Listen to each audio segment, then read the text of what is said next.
Sindh university Jamshoro में Sindh higher education commission जे सहकार सां माहौलियाती तब्दीली उन जा समाजी असर ऐं पाकिस्तान तोड़े ख़ासि करे सिंध में 2022 जी बोर्ड जूं तबाहकारियुनि जे सिरे हेठि 2 ॾींहंनि वारी आलमी कॉन्फ्रेंस शुरू थी वई आहे। सिंध यूनिवर्सिटी जे सोशल साइंस फैकल्टीअ जे एतमाम हेठि कोठायल आलमी कॉन्फ्रेंस जी सदारत सिंध यूनिवर्सिटी जे vice chancellor professor doctor Siddique Kalhoro, food and agriculture organisation Sindh जे सूबाई सरबराह जेम्स कोथ, हायर एजुकेशन कमीशन सिंध जे deputy director Salimullah, doctor Hamadullah Kakepoto, Thailand जी किंग मिंग कोर्ट तोड़े ॿियनि स्पीकरनि शिरकत करे मकाला पेश कया। जॾहिं बि को डिज़ास्टर अची वञे त उन खे टाइम सां कीअं मैनेज कजे, कहिड़े नमूने सां माण्हुनि खे गाइड कयो वञे, कहिड़े नमूने सां उन्हनि खे जेको किथे सेटल कयो वञे, रिलीफ कीअं पहुचायो वञे,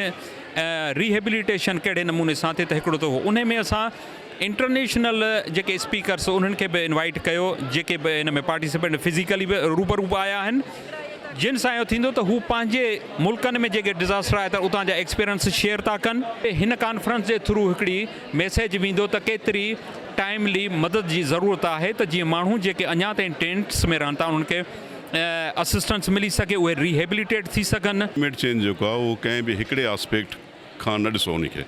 क्लाइमेट चेंज जेको आहे उहो हर शोबे सां जेको आहे वाबस्ता आहे, उहो इंजीनियरिंग जा शोबा हुजनि, उहे मेडिकल जा हुजनि, छाकाणि त बीमारियूं थियनि थियूं न।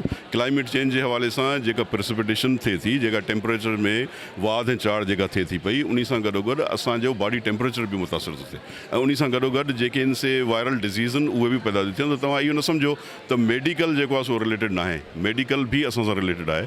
फार्मर्स छाकाणि त ॿोॾूं अचनि थियूं, उन्हनि जा फसल तबाह था थियनि पिया ऐं स्टैंडिंग क्रॉप जेको तबाह थो थिए, उन सां गॾु असांजो रेवेन्यू मुतासिर थो थिए।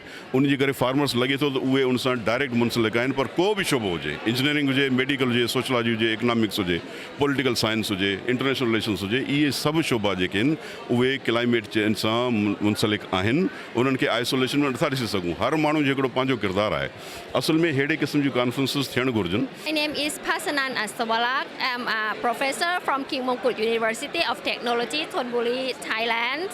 And to answer the questions, the first one is how to prevent the climate change. You know the SDG Sustainable Development Goals.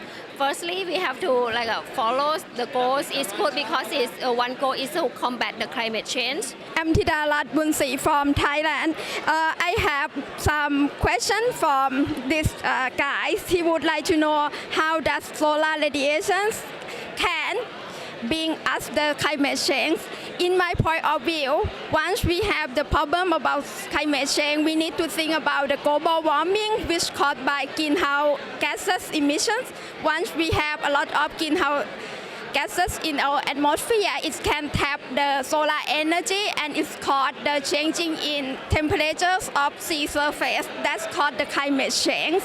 माहौलियाती तब्दीली ऐं बोर्ड जी तबाहकारियुनि बाबति कोठायल आलमी कॉन्फ्रेंस में ॾे तोड़े परॾे स्पीकरनि मकाला पढ़ी बोर्ड समेत कुदरती आफ़तनि खां बचण ऐं मौसमियाती तब्दील खे रोकण लाइ सिफ़ारिशूं तयारु कयूं वयूं। कैमरामैन मदर अलीअ सां गॾु अज़ीम बारी जो KTN न्यूज़ जामशोरो।